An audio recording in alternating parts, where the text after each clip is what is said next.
Welcome to the Truth and Liberty Show, where trusted leaders bring biblical insights to important issues to help you stand for truth and effect godly change in our nation and in our world. Welcome to another edition of Truth and Liberty. I'm your host today, Bishop E.W. Jackson. I'm in for Richard Harris. Great to be with you again this week. I was with you last week, as a matter of fact. We were talking about the Venezuelan operation. I want to follow up and talk some more about that, because even though, we're a few days out from that now, it's still very much in the minds of the American people. And it's an extremely important, if you watched the program last week, it's an extremely important thing that President Trump has done on multiple levels. Well, I've got a very special guest I'll be bringing on in a few moments today, who probably knows as much or more about this kind of military operation than anybody else. So just stand by for that. I'll introduce him in just a second. But first, I want to say, thank all of you for your support for Andrew Womack Ministries. Thank you for your prayers, your contributions. We really do appreciate it. And I have a special offering for you today: the introduction to how to stay positive in a negative world. We're going to make that available to you free of charge. All you've got to do is follow the information that's placed on the screen. Just follow that. We'll get that out to you. You don't have to pay a thing for it. But thank you for all that you do to support this ministry. I also want to say, if you need prayer today, please give us a call. We have prayer warriors that are on call 24/7 to help you. The number is 719-635-1111. That's 719-635-1111. Now, I want to say, by way of introduction to the topic today, there's nothing more gratifying to me about being an American than the kinds of people we produce who stand on the front line for us. I get emotional talking about this stuff, because the people who are willing to go through the discipline, the hardship, the training, the separation from their families, and then put their lives on the line, potentially shed their blood and even lose their lives in service to this country and in defense of our liberty, in defense of our way of life. My heart is just filled with gratitude and respect and honor for these folks. And nothing pains me more than when we've had a commander-in-chief who doesn't respect them, doesn't seem to understand the important role that they play in our country, and doesn't seem to know how to use them properly. We've gone through this period where we were hearing more about drag queen story hours and drag queen commercials, and we were hearing about the training and the development and the esprit de corps, the morale of our military personnel. It became about sexual experimentation and social experimentation, instead of being about lethality and preparedness and readiness to fulfill the mission of our United States military. Well, this Venezuelan operation was executed in a way that ought to make every single American proud. And I know I am. And I just want to say thank you to all of you service people out there watching right now. Thank you for all you active duty people. Thank you to all you veterans out there. I'm a veteran of the United States Marine Corps. The guest I'm bringing up will hold it against me, but nevertheless, I'm a veteran of the United States Marine Corps, and I'm grateful to God for the privilege of having served my country in uniform. And I'm grateful for every single one of you who's done that as well. Andrew Womack, as you all know, went to Vietnam.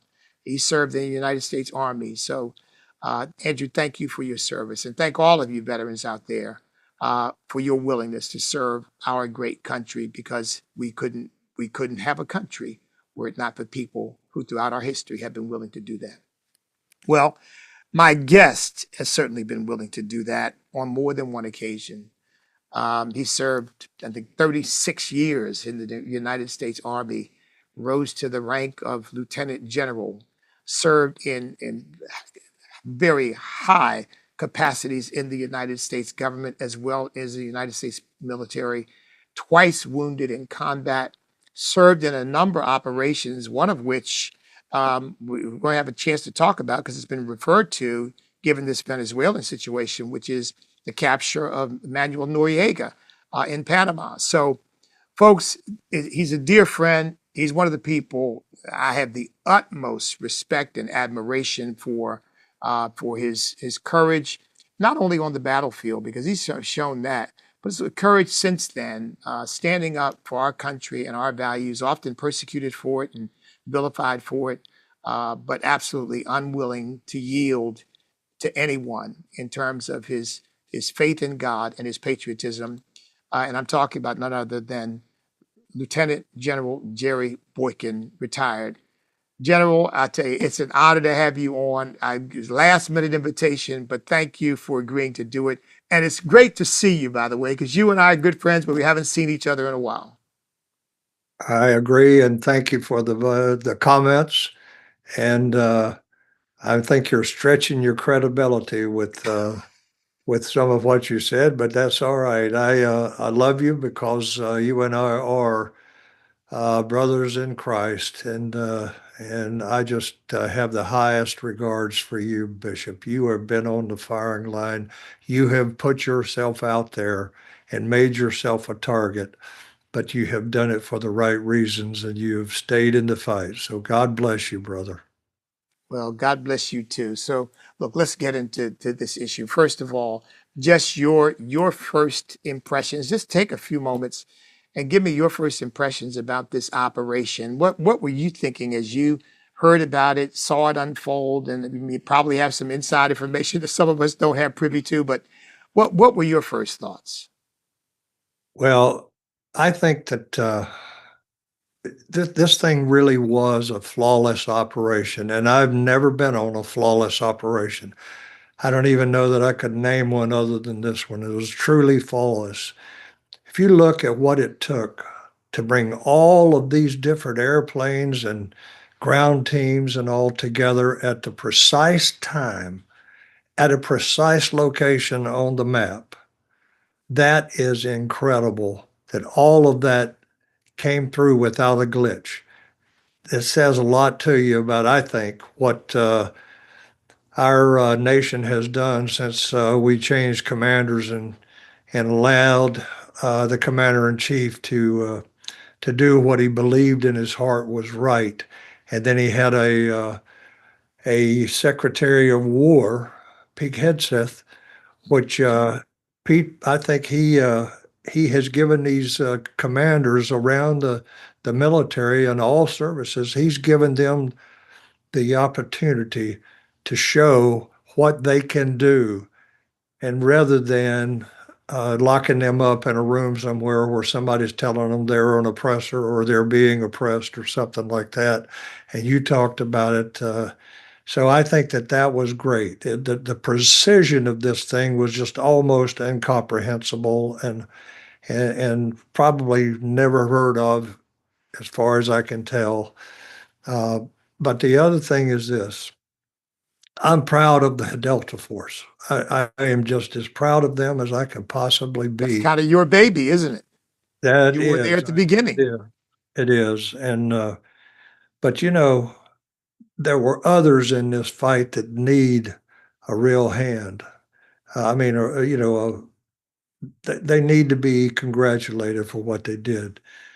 And the intelligence people, and remember, I was at the CIA for 2 years, Mhm. so I have a place in my heart for them. It took a lot of intel to be able to pull this off.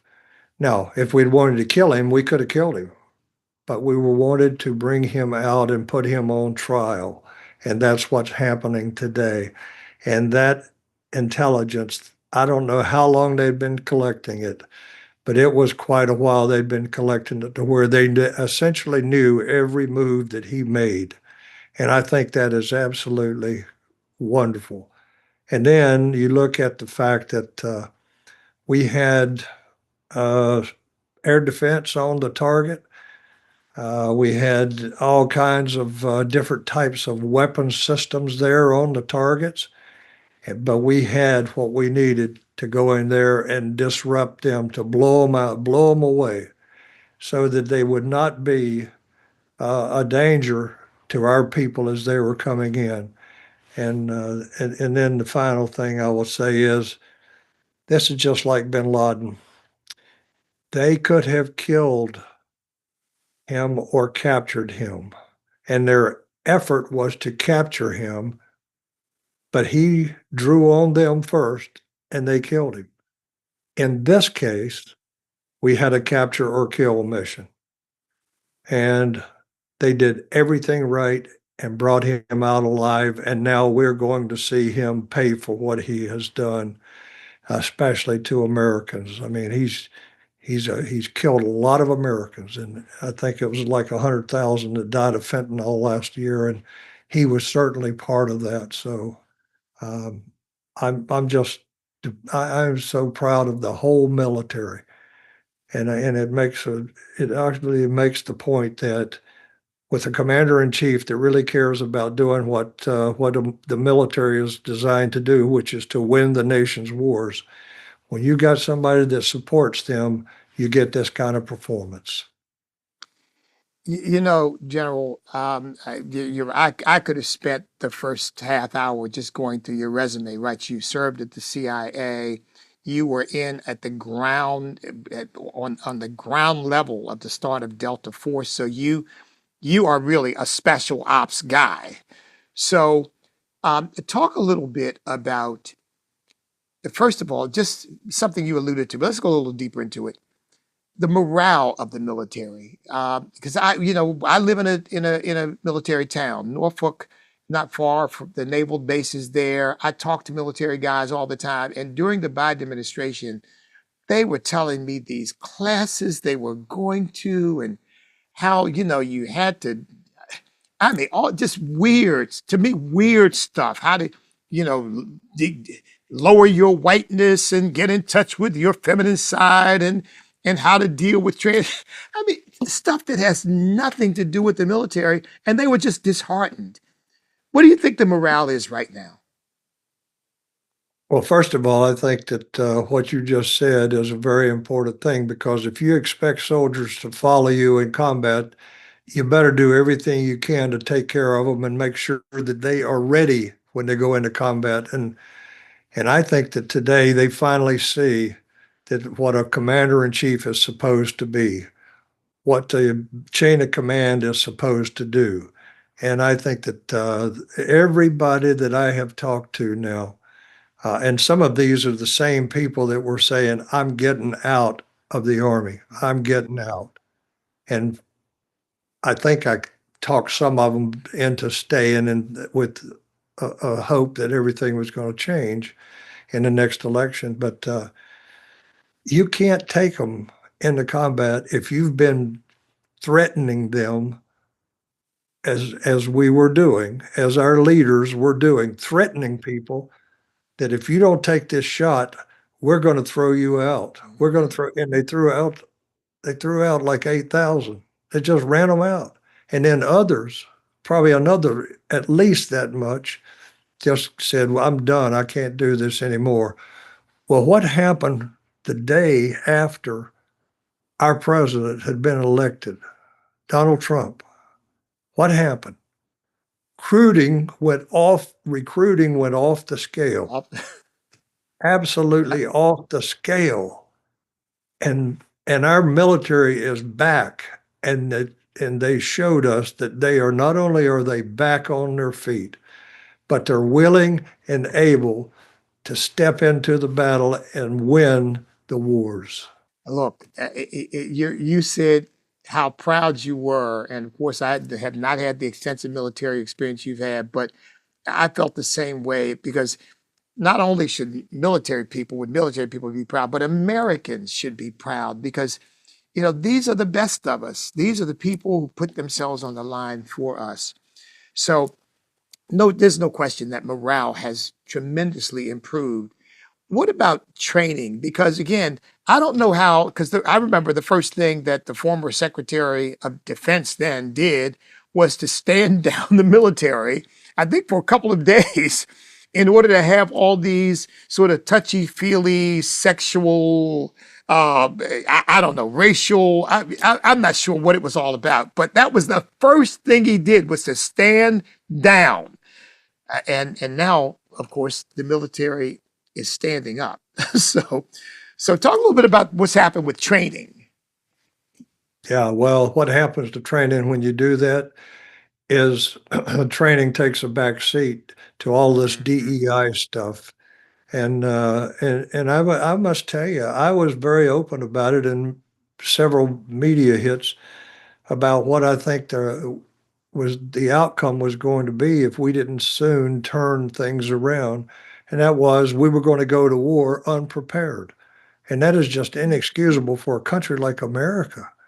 That's just, we can't let that happen again. You know, Douglas MacArthur stood up in the mess hall in 1962 and gave his famous speech, which we will, I can't quote it, but I can tell you this. When he came to the end of that, he pointed and looked at all the cadets there and he said, "Your mission," meaning the mission of the Army, "remains fixed, determined, inviolable. It is to win the nation's wars." It hasn't changed. It hasn't changed, but the leadership has changed. We are at a point now where I think our enemy now, especially after this operation, our enemies are taking a second look at something as whether they want to really do something stupid. That's exactly, you sort of anticipated my next question because um, I was talking to Claire Lopez last week about this, and she said the implications of this are far more profound than just Venezuela, because China, Cuba, Iran, all of these adversaries are now looking, and maybe they had some thoughts in mind about stuff they might think they could do to America. They're thinking twice now because they see that we've got a president of action, and someone who has actually seen combat. This is not, this doesn't lead to war. This prevents wars, doesn't it? Exactly. That's exactly what it does. And these people that are complaining now about this operation to get Maduro, uh, if it had been anything other than Donald Trump, they would have probably had a more favorable attitude towards it. But they hate Donald Trump. They just hate Donald Trump. And what does Donald Trump do? He loves America. He loves this nation. And he is going to do everything he can to make sure that this nation is ready if we go to war again. If we go to another war like the ones we've been in, he expects our military to be ready, and that's why he's giving them a lot of leeway to do what they think is right in terms of preparing for war, because that's their really, in peacetime, it's their only mission. Well, I remember when Barack Obama was president, and it still sticks with me. I mean, I forgive the man. I don't hate him or anything. But I remember he was giving a speech. I think it was at the White House, I'm pretty sure. And he had a Marine in dress blues holding an umbrella over his head. And I thought to myself, you've got White House aides and people to do that. You invite a Marine Corps, active duty Marine to stand and hold your umbrella, and they want to accuse President Trump of acting like a king. I just thought it was just, and again, just denigrating to the uniform and denigrating to his, showed no respect for the military. And now we have a president who not only understands what the role of the military is. I think you said Trump loves America. I agree with that. And I think Trump genuinely loves our troops and cares about them and wants the very best for them, wants to put them in the very best position to win. There is no question about it. And I think, look, go back to when he was in office first time. Who did he, look at who he put in as the Secretary of Defense. It was a Marine. He put a Marine in there. And then who else did he put in there? He put in more military people, like his national security advisor. He put them in. The bad thing about it is most of them turned on him. Most of them didn't last a long time because they turned on him. And And now he's gotten some people in there that he can trust. But he had a great respect for the military and expected the military would be loyal to him. And it just didn't turn out that way. And as a result, I think that we ruined our own reputation, I guess you might say, as military. But I think he's beyond that now, and he's put the right people in the right places, and particularly at the command levels. And I think we're seeing the results of that kind of thing. And this new secretary, I mean, this new uh, chief of the Joint Chiefs of Staff, yeah Raising Cane. yeah the chairman of the Joint Chiefs of Staff. This guy is golden, and he was bypassed. He was still a 3-star when Trump brought him up. He was a 3-star, and they went ahead and promoted him. But the guy that he had in there as the chairman of the Joint Chiefs of Staff, uh, everybody knew this guy got his stars because he was woke, because he was Yeah. an expert on all of this stuff.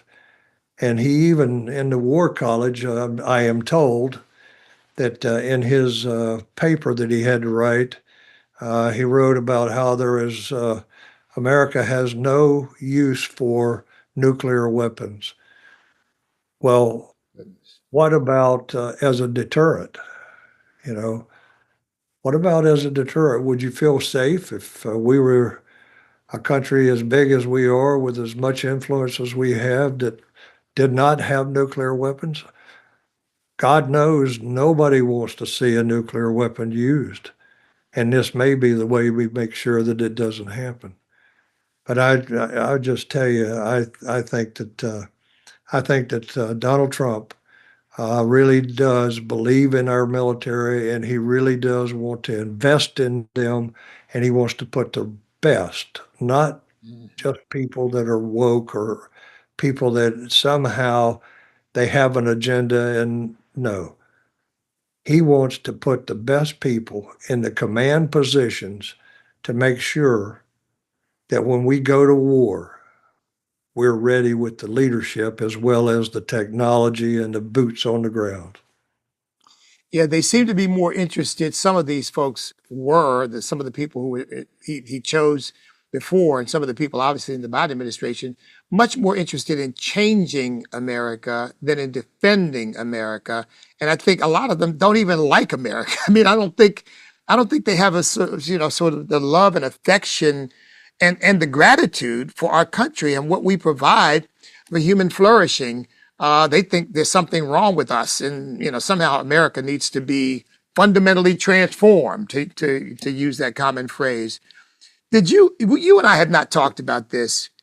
Did you ever think you'd see the day when the Navy would actually put out a commercial with a drag queen inviting people to join the Navy? So as if you join the Navy, maybe you too can be a drag queen. I mean, I still can't wrap my head around that. It's not just the Navy. I mean, if you see some of the recruiting films that the Army put out, Oh my about goodness. the girl with 2 mothers, and then they had another one there was just so sickening. Uh, they had another one that was all about transvestins, or transvestite, or whatever the Right. way you pronounce it, the transvestites. And it's just unbelievable that anybody in uniform would stand up and support that. But then it dawned on me, no, we got some weak sisters in there that just simply want to get that promotion and want to get to the next level, instead of wanting to make sure that they are doing all they can to help get this military ready to go to war. And I tell you, now everybody that I talk to has told me that things have changed so drastically, so fast, that it's good and bad. It's good because we're getting ready to go to war. It's bad because people that are overweight, people that are on drugs, people that have all these problems. And when you heard Hexeth say this, we're not going to have people that are woke. We're going to have people that are fit. Think about it. And I can tell you from just walking into some of the offices there at Fort Myer, Virginia, right out there where the cemetery is, I can tell you that there's a lot of fat people in the military, and they've been given the word that it is now time for you to shape up or ship out. And I think that what you're going to see is you're going to see this kind of thing. Those are not little things, because there's nothing that will wear you down quicker than combat, because it takes a toll physically, but it also takes a toll mentally. And you can't go into war and expect to be able to come to contribute to it and to come out alive if you're not physically fit. And that's exactly what Hegseth was saying. He was saying, this is where DEI is completely contrary to our country as a meritocracy and to the military, because it throws out all standards. Because the only thing that matters is that you don't hurt anybody's feelings, and that you don't shame anybody by pointing out their deficits. Everybody gets an A, so to speak, regardless of whether you're ready or not. And that is so contrary. General, if that ethic had prevailed, we wouldn't be the United States of America, the greatest nation in the history of mankind. We would be a basket case. But that's not what prevailed. I'm sure you heard Mamdani say, we're going to get rid of the frigidity of rugged individualism for the warmth of collectivism. I thought, boy, there's the perfect statement of how they were trying to run everything. I tell you, I'm so disgusted with this guy. I just don't understand what the people in New York are thinking. I mean, it's just, it's beyond me. That's the largest city in America. And now it's a Muslim Marxist that is taking over. I mean, I don't know what else to say, but I will say this, though. If you really want to get a good handle on what we were doing to our people in the military prior to Joe Biden's resignment, all you have to do is talk to chaplains. Just talk to the chaplains about what they went through. And they will tell you a story that I think you'd be very interested in, but it would also make you very angry when you have their stories told as to what's happening to them. But they're coming back now. They're able to do what God put them there to do without interference. And I am so glad that that's happening. And God bless these chaplains that have weathered the storm and stood for what they believe in. General, we're going to take a quick break and come right back, because I do want to talk to you about the intelligence side of this. Folks, I'm on with one of my heroes and an American hero, Lieutenant General Jerry Boykin, retired. Stand by. We'll be back in just a moment. America needs Christians of steadfast faith to stand up and boldly proclaim the promises of God. Faith for America by Richard Harris shows how the prayers and steadfast faith of ordinary believers can carry a nation through its darkest hours. Now is the time to stand firm, pray boldly, and keep fighting for freedom, trusting God to bring light from tragedy. Order your copy today. It can be tough being a pastor in a world that seems to have gone mad, where the wolves wear suits and laws try to silence the pulpit. But you're not alone. That's why we created the Pastor's Toolkit, trusted, ready-made resources to help your church engage biblically in public life. Equip your congregation, transform your community, be salt and light. Visit truthandliberty.net. Welcome back to Truth and Liberty. I'm your host today, Bishop E.W. Jackson. Great to be with you. An honor to stand in for Richard Harris. thank you all again for your support for Truth and Liberty and your support for Andrew Womack Ministries. We're having a very special program today. And before I get back to my guests, I want to remind you, folks, if you want the special offer that we have today for free, no cost, Introduction to How to Stay Positive in a Negative World. Boy, it couldn't be more relevant, could it? Because this is a pretty negative world. And we do, as believers in the Lord Jesus Christ, need to stay positive. So if you want to get that, all you got to do is follow the information on screen, and we will send that to you free of charge. And again, if you need prayer, just give us a call at 719-635-1111. That's 719-635-1111. And prayer counselors are waiting to talk to you 24/7. My guest is Lieutenant General William G. Boykin, a dear friend, folks, an American hero, wounded twice in battle. We haven't even begun to discuss his very voluminous resume. But Jerry, let me just say for the record, brother, thank you so much for your service to our country. Man, I tell you, you have really set the bar high. And we won't even have a chance maybe to get into some of the stories you could tell about your own military experiences, but if we have a chance, maybe we can get into that. But before we do, I want to ask you about intelligence, because you actually served in the CIA. The intelligence that went into the preparation for this operation, it had to be extensive and it had to be on point, didn't it? Yes, it did not happen overnight. I mean, this required a lot of human intelligence, and all forms of intelligence are important, but this required a lot of human intelligence, and trust me, I can tell you that this has been going on for quite some time. They didn't just go in there and find him overnight. So they've been doing this, and there's a lot of danger in it. I mean, if they get picked up, and they're an American, we're never going to see them again. And so they did a tremendous job, and I give them,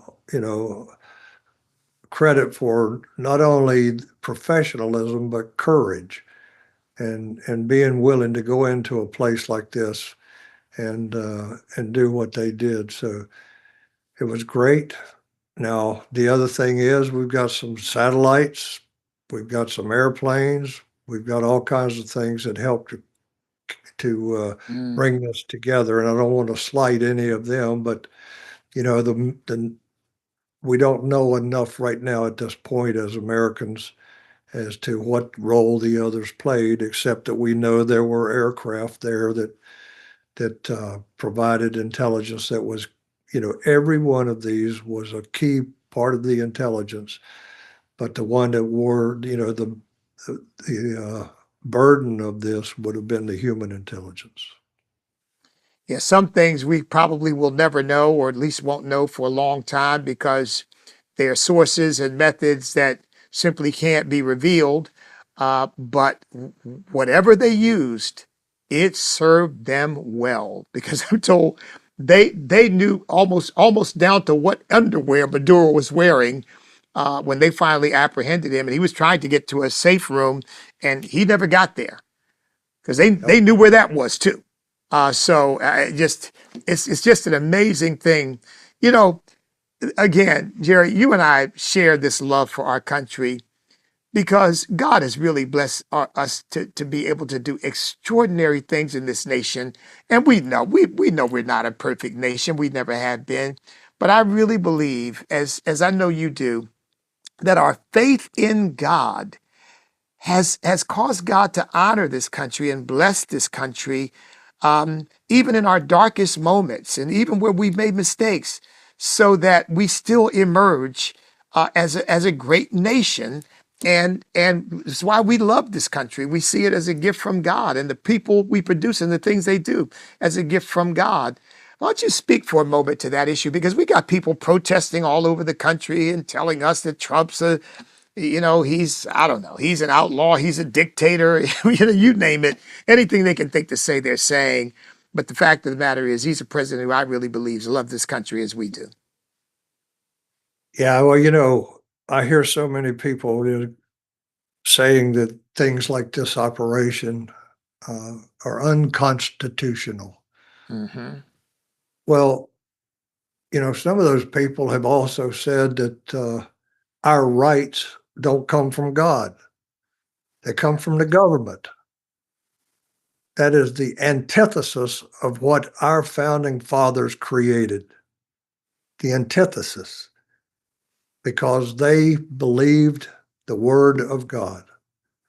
And when you look around at some of these members of the Senate and the House of Representatives that keep talking about the Constitution, you don't know anything about the Constitution because first of all, you're one of those people that made sure that we got history out of our classrooms Hmm. so that you could create an altered history.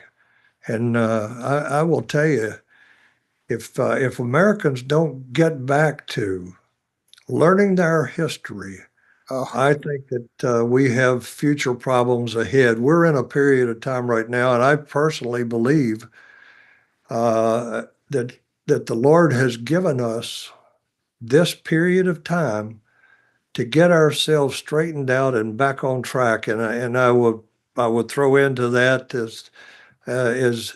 as grieved as I was over Charlie's assassination. yeah. I got to tell you, look what it has created. Look what's happening now. I think the Lord has given us a period that we can get ourselves out of where we have been and get back on track and get ready for Him to come back.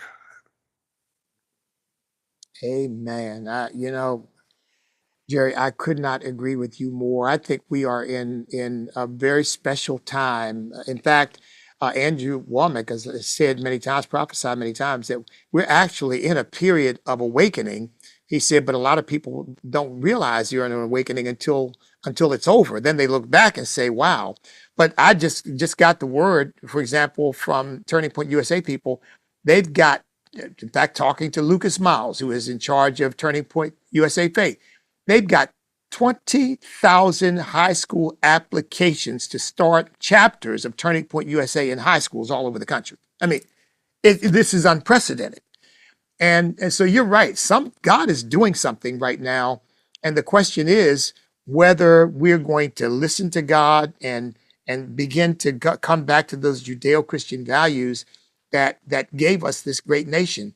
I mean, you talk about what these politicians say. One of the things that just grates on me like scratching glass every time I hear them say, our democracy, our democracy. But we're not a democracy, are we? We're a constitutional republic because we're built on the premise that rights don't come from people or the government. They come from Almighty God. And that's part of what we have to come back to, isn't it? Yeah, that's exactly right. And listen, I believe that we need to mandate American history at all Mm. levels of education. Going all the way up through a PhD. We need to make sure that history of this country and our founders is front and center, so that they come out of there knowing how this nation was created, who created it, and what they were trying to do, and more than that, what we've done with what they left us.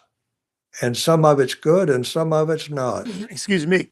But we have this wonderful opportunity to restore those foundational principles because we've seen some of the excesses that have just gotten a lot of Americans who weren't involved before to say, what you're teaching my child what? You're telling my child what? And now they're saying, no, no, no, no, we're not having that. Wait a minute, let's come back to reading and writing and arithmetic and stop telling my child, you might have been born in the wrong body. We're going to keep this from your parents. We're going to talk to you about it. In fact, you created some controversy one time by saying that if a guy walked into your daughter or granddaughters, or I forget exactly what you used, bathroom, you said he wouldn't need surgery. And I think you were expressing what men all over the country feel about this craziness. So we come back to common sense And I think President Trump is kind of leading the way in that. I think the future of America is bright, but if instead we turn away from it, man, our future could be very dark, couldn't it? Yeah, absolutely. I totally agree with you. And look, first of all, did anybody ever actually believe, honestly, did anybody ever actually believe that a man could become a woman and a woman could become a man? Did anybody really believe that? No, nobody believed that. But it was the end thing at that time. It was a suddenly everything was all about the LGBT agenda. And everybody that wanted to go anywhere in different industries or different parts of the military, they signed up to it. They acted like they agreed. They acted like they thought it was true. Well, it's not true. And it's not true. And if you believe it is true, you're just stupid. Honestly, you're just stupid. And I'm sorry, I probably shouldn't say that on this program, Yeah, but I think you're absolutely right. it's Yeah, the stupidity of that is just beyond the pale. I mean, no, when you were born, nobody said, "Hey, this is EW." What they said was, "This is a boy, right. Exactly. boy." Huh? Exactly. In fact, my youngest daughter has a child coming in January 2026, a boy, and so we're looking to have a new grandson. And you're right, there's not going to be any question when he's born what he is. We're not going to be standing around saying, "I wonder, what do you think? You think he's a girl or a boy?" Well, I don't know. He might be a girl in a boy's body or a boy. Who knows? I mean, you're right. I like the way you said it too. Nobody believes that, but people signed on to it. Yeah, yeah. Why? Why would people sign on to something that is so obviously false? That's right. And I tell you, Americans need to ponder that whole thing for a while because how on earth could we have gotten from Donald Trump to this kind of stuff to where people are signing up to something that they know is a big fat lie?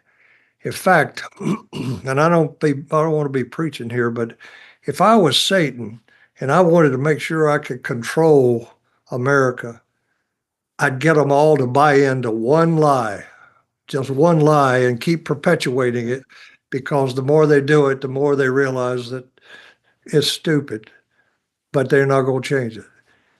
And we better be pondering that because there's, if we don't do the right things during the time of period that we have right now to keep this country from going off the deep end, and there's still a lot out there that's got to be done. But if we don't do it, who knows who's going to be the next president, the next administration, and what they're going to do? Are they going to bring back the same nonsense?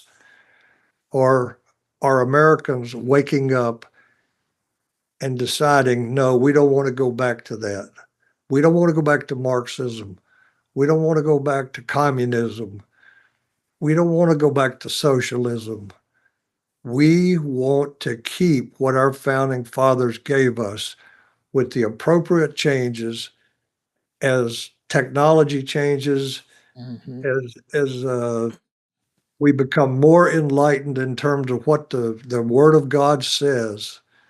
If we don't look right now at what could happen, then it may happen, and that scares me to death. You know, General, before I let you go, we could, again, you and I could talk all day, and every time we see each other, we have some extensive conversations. Um, you usually have some very interesting things to say about Marines, but we won't get into that right now. But look, you were at, everybody's familiar with Black Hawk Down, and I remember you told a story one time that I never forgot.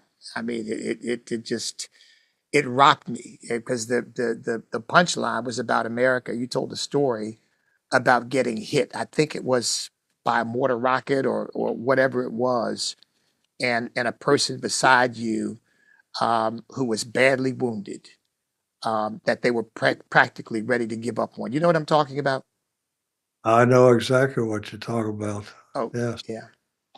yeah. Just He share was hit. as because you He was hit with a likened mortar. it that your absolute unwillingness to give up. You likened that to a commitment to not give up on America. Maybe you could share a little bit of that.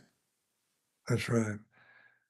Well, he and I were hit at the same time, and we went down together, and I didn't even know he had been hit. And so they took us into a little tent where they had a little medical station set up, and he had been hit in I think he had been hit in one of his arteries. He had arterial bleeding, and I laid right next to him and took his hand and began to pray, and he was kind of in a state of unconsciousness, and I just kept praying for him, and finally he opened his eyes and looked right into my eyes, and he said, "Tell Barbara that I love her." And then he he died basically. And then the nurse said to me, "Let him go, sir. He's gone." And I wouldn't let him go. And I looked up at the machines, and his blood pressure has zeroed out, his heart rate is zeroed out, but I was not going to let it go. And she kept saying to me, "Let him go, sir. He's gone. Let him go. He's gone." And she tried to pry my hands away, and I wouldn't let her. And I kept praying. And that's when I say to people, if you've been praying for somebody, you keep on praying for them. Mhm. Because my mother prayed for my dad for 50 years before he came to the Lord. Mm. And that man that was supposed to be dead, laying in that tent in Somalia, that man in 2014, he was the number one doctor in the Shenandoah Valley of Virginia. He's alive. He's alive today. Every time Praise I God. see him, yeah, every time I see him, I say, you were dead. Wow. And it Wow. gets emotional for both of us. Well, listen, General, you told that story about America and about not giving up, and you certainly haven't given up on our country. And I think anybody who knows you is inspired by your commitment because you could be relaxing somewhere, but instead you stayed on the front line as executive vice president of the Family Research Council. And look, you created a lot of controversy. In fact, at one point, the military was kind of banning you. They didn't want you showing up at events and didn't want you at West Point, this, that, and the other, because you were a little too Christian for them. But you never backed down or backed off, not one bit. So, and thank you so much for your testimony and your witness as a disciple of Jesus Christ, as well as a patriot and someone who has served us extensively in the military. Man, I'm looking forward to seeing you face to face here soon. I hope that opportunity presents itself. But in the meantime, I'm always thinking of you and keeping you in my prayers. EW, Bishop, I can't tell you how much I appreciate you and how much I respect you because everything you just said about me is you. It's you. And you've stood tall. You have fought the good fight and you have never surrendered. So God bless you. And I look forward to seeing you, and we will see each other soon. All right. Jerry, God bless you too. Thank you, brother.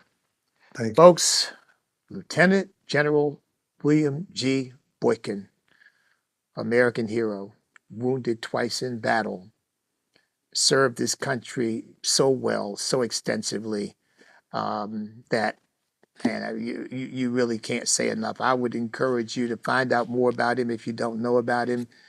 Find out more about him. Believe me, you will be inspired. That story you just told, he basically saved that man's life by simply refusing to let him die. He demanded that they come in and treat him. And ultimately, because, of course, he was a high ranking, I think he was a general at that time, they ultimately obeyed his orders, came in, treated the man, and he revived. Well, what better place for a story like that to be told than at Andrew Womack Ministries in Truth and Liberty, as we know that Andrew has seen many resurrections from the dead. But that's what faith in God produces. And he told that story in the context of our country.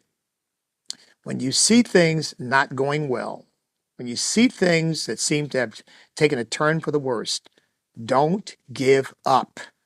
Don't back down. Don't quit. Just fight the good fight of faith. You know, biblical patience is not, when you hear the word patience, you think, oh, well, I'll just wait. And no, that's not biblical patience.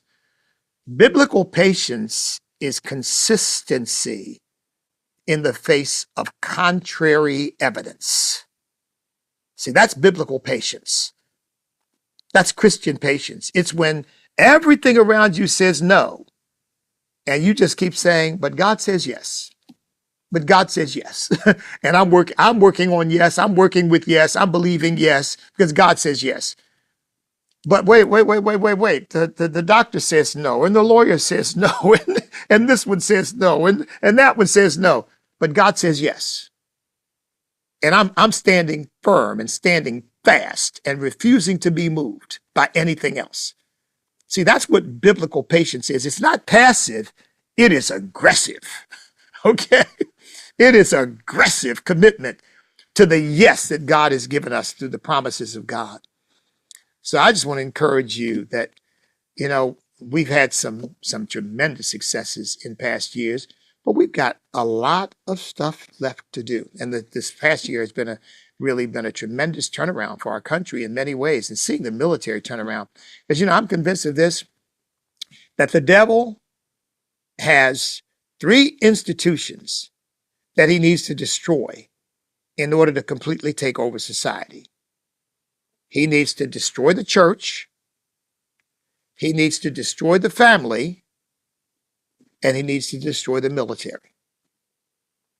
Because all of these are institutions that are really rooted and grounded in very, very traditional, I dare say, biblical values. Okay, military, courage, honor, integrity, decency, determination, you know, selflessness. You know, you hear these stories, like, have you heard the story of Michael Mansour? Michael Mansour won the Medal of Honor posthumously. He was on a roof in Iraq when a grenade was thrown by one of the terrorists. A grenade was thrown up on the roof, and he was in charge of that unit and was by the stairwell that led off the roof. But when the grenade was thrown on the roof, he was the one in the best position to escape down the stairwell. Instead of going away from the grenade in order to save his troops, he ran away from the stairwell and toward the grenade and jumped on the grenade. Lost his life, but saved every other person on that roof. But that's biblical. Because what does the Bible say? Greater love has no man than this, that a man lay down his life for his friends. So see, the devil knows if you can take over the church, if you can take over the family, if you can take over the military, you pretty much got the country. It's pretty much game, set, match. It's over. And that's why we've got to fight to defend the institutions of cultural influence, those 3, especially the church, by calling believers back to biblical worldview. See, we got so many people who claim to be Christians, but their view of life is racial. Their view of life is ideological. Their view of life maybe is scientific. You name it. They got all kinds of, ideas that they view the world through. But we're supposed to be viewing the world through a biblical lens. Well, Bishop Jackson, what about my family? Well, yeah, you know what? When you have a biblical worldview, you know better how to treat your family. When you have a biblical worldview, you know better how to take care of your family. Because God requires that of us. But it's always God first. And then everything else comes together. Remember what Jesus said when they tried to get him to leave? He was doing a preaching meeting. And somebody came and told him, your family's outside. They want to see you. He said, who is my mother and my brothers but those who do the will of my Father, which is in heaven? He didn't go. Not because he didn't love his mother, not because he didn't love his family, but because he had his priorities straight. And it's God first. Of course, many of his family, as far as we know, got saved. The brothers, certainly James was the actual half-brother of Jesus. And we have the book of James to testify. His mother Mary was there in Pentecost when the Holy Spirit fell. But would that have happened had he not taken an unswerving, uncompromising stand for the gospel of Jesus Christ, for the word of God that he was sent to preach? Look, it's been a pleasure and an honor to sit in this chair and minister to you and bring you important information. If you want to get in touch with me, you can do that at standamerica.us. That's standamerica.us. If you want to find out more about the work that I do. We're a ministry that is supported by Andrew Womack Ministries. We're so appreciative of that. We're a 501c3 organization committed to bringing Americans together across racial and cultural lines to uphold our Judeo-Christian values and heritage as one nation under God. If you'd like to support us, go to standamerica.us. And thank you all again for supporting Andrew Womack Ministries. And we have a special offering for you today, Introduction to How to Stay Positive in a Negative World. Please get that. You can get that with the information that's presented to you on the screen. And if you need prayer, once again, God first. He's the problem solver. He's the burden bearer. He's the heavy load carrier. The number to talk to one of our prayer counselors is 719-635-1111. That's 719-635-1111. You know, we do what we do here at Andrew Womack Ministries because we love God and we love you. And we always want to be serving him in your behalf. So, in the meantime, until I have an opportunity to see you again, you know what to do. Stand up, step up, speak up, and refuse to back up. Because we cannot be defeated if we will not quit. Because we are on God's side.